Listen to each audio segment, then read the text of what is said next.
so many beliefs can become part of our identities.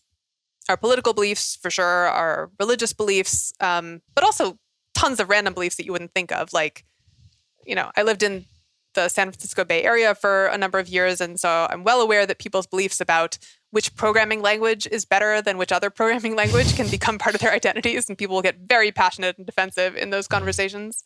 Mm-hmm. And when I say a belief is part of your identity, I just mean, it feels like it defines you. You feel proud to believe that. And when that belief is criticized or someone disagrees with it, you take it personally, and it feels like someone is, stomping on your country's flag or something. And so Paul Graham's point was that when beliefs become part of your identity, it's very hard to think clearly about them. And so, all else equal, you should let as few beliefs into your identity as possible. And so I and a bunch of other people have kind of tried to do this, to keep our identities small. And the challenge that we often encounter is just that, practically speaking, it's really hard to not take on identities. I support this movement called effective altruism. It's basically about trying to apply reason and evidence towards the goal of doing as much good in the world as possible. And so if I don't want to identify as an effective altruist because I'm trying to keep my identity small, that's a worthy goal. But, it's really tricky to avoid saying I'm an effective altruist. I have to go through all these kind of contortions of language to say, well, I often work with and agree with the effective altruist movement. And then just beyond the practical language issues of it all, it's kind of nice to be able to lend your support to a movement by declaring yourself to be a part of it. I think that can help the cause. And so I don't mean to disagree with necessarily what Paul Graham himself meant, but just the way that a lot of us were trying to implement that advice by avoiding taking on any identities at all, I think it's not that practical. And what we really need to be able to do, in addition to keeping our identity small, is to acknowledge, yes, I am an effective altruist. That's part of my identity, but I'm going to try to hold that as lightly as I can, by which I mean just maintaining some emotional distance between your own beliefs and the ideology of effective altruism. Keeping in mind that your support for whatever your cause or ideology is contingent. So, remembering that, yes, I'm a feminist, but if it ever seemed to me that feminism was wrong, I would disagree with it. Or if it ever seemed to me that feminism was causing net harm to the world, I would no longer be a feminist. So maintaining that separation and not repressing the urge to cheer for your tribe whenever it wins and, jeer at the other tribe whenever it loses, I think is really valuable. So I talk a lot about how and why to hold your identity lightly and how to tell if you're holding your identity lightly. Yeah, I think that's great advice. I was also inspired by that essay. And one of the things it leads me to ask myself and you is, does it make sense to be affiliated with a particular political party, or does that violate the wisdom of keeping your identity small?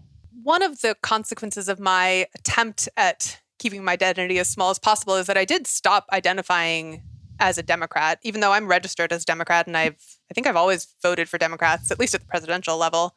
But that one was actually pretty easy for me to just shed that label emotionally. And if people ask me, are you a Democrat? I might say well, I'm registered to vote as a Democrat. But that doesn't feel as much like an identity-based commitment that I'm then going to feel pressured to defend in order to show consistency, as we were talking about earlier. So yeah, that's an easier one for me. It might be harder for some other people. Like if you work on the campaign of Obama or something, then I think it's probably going to take more effort to hold that identity more lightly. But I think it's still valuable. Yeah. In my case, I just find political tribalism and bias to be so noxious and depressing to me that I want to consciously make every effort I can to not participate in that particular species of bias. Yeah. And even, and it's not that being unaffiliated, being an independent inoculates me from the possibility of having political biases. I mean, it's so ubiquitous in our society right now that even independents feel pulled to the left or right on particular issues for arbitrary reasons. I think you can also get pulled. It can become part of your identity to criticize another identity. So these are less obvious because they don't necessarily come with their own label. I sometimes think of them as oppositional identities where you just really hate feminism. Right. And you don't like identify as an anti-feminist. You're not part of some official anti-feminist party, but they just really annoy the crap out of you. And you love finding ways that they're wrong or hypocritical or, you love reading news stories about a feminist who did something wrong, like was convicted of sexual assault or something. That's just, catnip to you. And so that can make it really hard to think clearly about, whatever juicy anti-feminist claims or gossip come your way. So I think those are kind of the sneaky identities, the ones that are about hating on someone else's identity. Yeah, absolutely. And to me, the wisdom of keeping your identity small is just that none of us are immune to getting in mental patterns of liking certain facts and disliking other facts. This is just, again, this is just how we're wired. But the wisdom of keeping your identity small is that I don't want to add to that if I have the choice, right? If I have the choice of being on a particular team in a domain that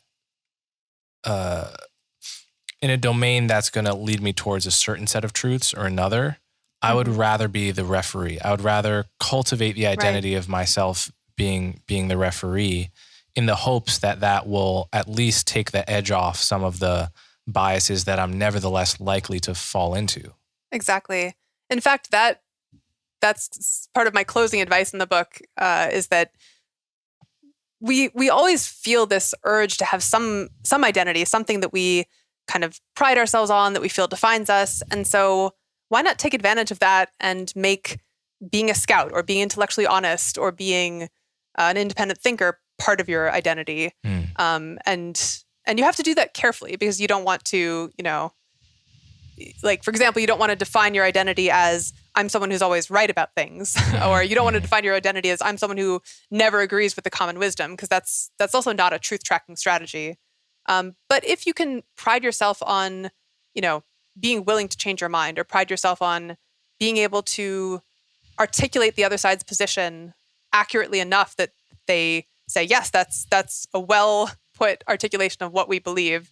I think those are that's just a positive, useful thing to incentivize in yourself. So if you can feel good about yourself when you change your mind or when you can steelman the other side, then you're incentivizing the kind of thinking habits that actually do make you more right over time. And that's more useful than priding yourself on being right all the time as the end goal, if that makes sense. It's kind of paradoxical because in order to actually be right more often in the long run, you have to be fine with being wrong in any particular case. So that is the thing you want to incentivize in your identity.